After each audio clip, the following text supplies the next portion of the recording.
Okay, go. Hi, my name's Toad McAllister. I met these two beautiful men today at Dairy Queen in Robstown, Texas. I told them my story about being burned. I got one tattoo left on my body. It says to believe. I've had over 70% of my body burned off in a fire. At the time, in April 2nd, 2015, I was changing a fuel pump in a Ford pickup truck. Had full tank of gas. I moved the tank away from the truck for safety. Turns out a kid lit up over the tank, blew up the whole tank, lit up the whole backyard, and all I could hear was crying from screams of my name in this fire. And all you could see, like on a hot summer day, is the heat rising up, and all you could see was colors and screams. So I ran to each scream and color, and I grabbed and threw over a fence like, hey. Well, I suffered 70% burns all over my body. I was sent to to San Antonio Burn Unit, Brooks Army, and was in a coma for over a month. And 6 months later, I was still there, and I got released to a Retama Medical Center here in Robstown, Texas, and they did the best for me, but couldn't find anything for me to stay. I had nothing, no clothes, no nothing. This Pastor Sheila DeBose of the First Presbyterian Church of Robstown took me in as a burn unit. She had a recovery house for drug addicts and alcoholics. And she took me in as a burn victim. Well, since I was born of the streets and I could tell BS from BS, I would tell her, this was not right, it's not right. And she ended up ordaining me in the Presbyterian Church. So everything I can do, I help. Someone knocks on my door, I'll do the best I can to do because God has helped me. During this fire, I got the people out. It ended up from an 18-month-old to 6 or 7, 8-year-old kid. You saved the whole family. The whole kids, everybody. And I tried to put out the fire, so I stuck my hand over the gas tank to try and put the fire out. I ended up flipping the tank over, pushing it to a mud puddle, and it blew up downward. With these big hands, and if you can see on my arms, you can see it looks like fingers, pulled me up out of the mud and said, I'm not done with them yet. So my journey started to the burn victim and everything. I got to the church, Miss Sheila DeBose, and she ended up passing away in 2017. And at the funeral, the family said she left me everything. I inherited a lease, a 100-year lease on a church. I inherited a home. I inherited a vehicle, and you were basically homeless, right? I was homeless.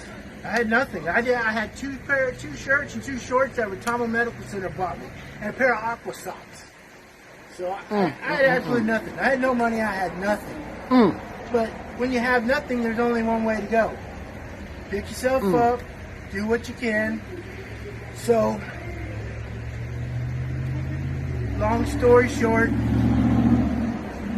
I was sitting in a restaurant about 2 or 3 years later, and the whole restaurant was a family reunion, and they kept staring at me. Now you got to understand that my whole body was sleeved up tattoos. This is the only tattoo that didn't burn off my body. Believe. It says to believe. And when I got here to Robstown, all over Robstown were these red and white banners that said to believe. And I always believe. At this restaurant, these people start crying and staring at me. I'm thinking, what did I do in my past to... Whoa, what's coming back at me? It was the children. It was the entire family I hadn't seen or heard from. It was the entire family. And God's been good. Awesome. You don't have to be in a house of God to know God. Because Jesus didn't preach with the roof over his head. That's right. But this whole thing is because of your faith. And now your faith is even stronger. And all you want to do is help people. I think faith is what you find in yourself. If you believe that there's a higher being, no matter what you think it is, if you choose to call him Jesus, Jehovah, whoever, it's what your mind believes for you to do is how you succeed. And if you believe in washing away the bad, good things will follow. How long were you homeless?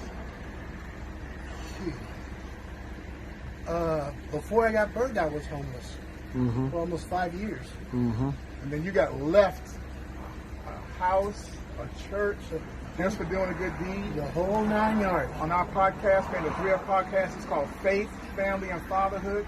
You're a father of 2 children. I'm the You're father about of 2 family. little girls, and my oldest is about to have a baby named Emma. My other daughter's name is Rowan Olivia. And to be honest with you, I haven't heard from them in 2 or 3 years. But I know God's going to bring them back to me when He's ready. That's right. Because if you push the issue, you're going to keep Push 'em pushing. away. You're going to keep pushing them away. Yep. And the best thing I can say, don't ever pray for patience, because He'll test them every day of your life. I just want to say thank you, man, for being on the God podcast. bless you. Yep. Thank you, man. It's very 3F nice to meet you. podcast. We're going to find good men. We're out here in Texas finding good men of God. Appreciate you, bro. Yes, sir. Thank you, man. Every day's a